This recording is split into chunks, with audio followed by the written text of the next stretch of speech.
latest movie and updates, watch my channel. Please subscribe and comment. Let's move into the video.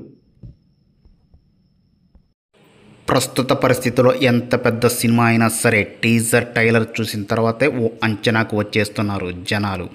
Openings కూడా teaser ట్రైలర్ని బట్టే ఉంటున్నాయి. ప్రమోషన్లో content బాగుంటేనే అదిరిపోయే bookings openings వస్తున్నాయి. లేదంటే సినిమాకు సాలిడ్ హాట్ టాక్ పడాల్సిందే. లేదంటే వారం తిరిగేలోపే థియేటర్ నుంచి అవుట్ అయి ఓటీటీలోకి దర్శనమిస్తుంది.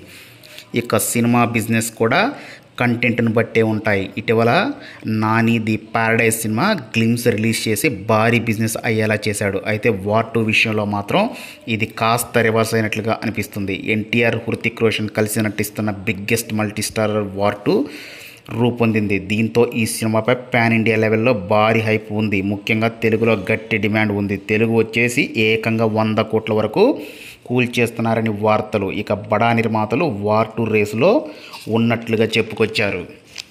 కానీ లేటెస్ట్గా రిలీజ్ అయిన వార్ 2 టీజర్ తెలుగులో డిమాండ్ను తగ్గించినట్లుగా సమాచారం. ఈ టీజర్ అనుకున్నంత స్థాయిలో లేదని కామెంట్స్ వస్తున్నాయి.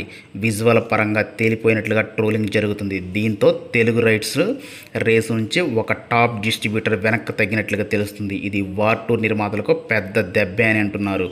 ఎన్టీఆర్ ఈ సినిమాలో ఉన్నాడనే కారణంగా తెలుగులో భారీ హైప్ నెలకొంది. కానీ టీజర్ తేడా కొట్టడంతో డిస్ట్రిబ్యూటర్ కాస్త ఆలోచనలో పడ్డారు. దీంతో వార్ 2 బిజినెస్ అనుకున్నంత స్థాయిలో లేదని అంటున్నారు. అయితే ఎన్టీఆర్, హృతిక్ రోషన్ మధ్య జరిగే వారుని అంత పెద్దగా ట్రైలర్లో చూపించలేకపోయారంటున్నారు. కానీ సినిమా పరంగా మాత్రం హైలైట్ అవుతుందని చెప్తున్నారు.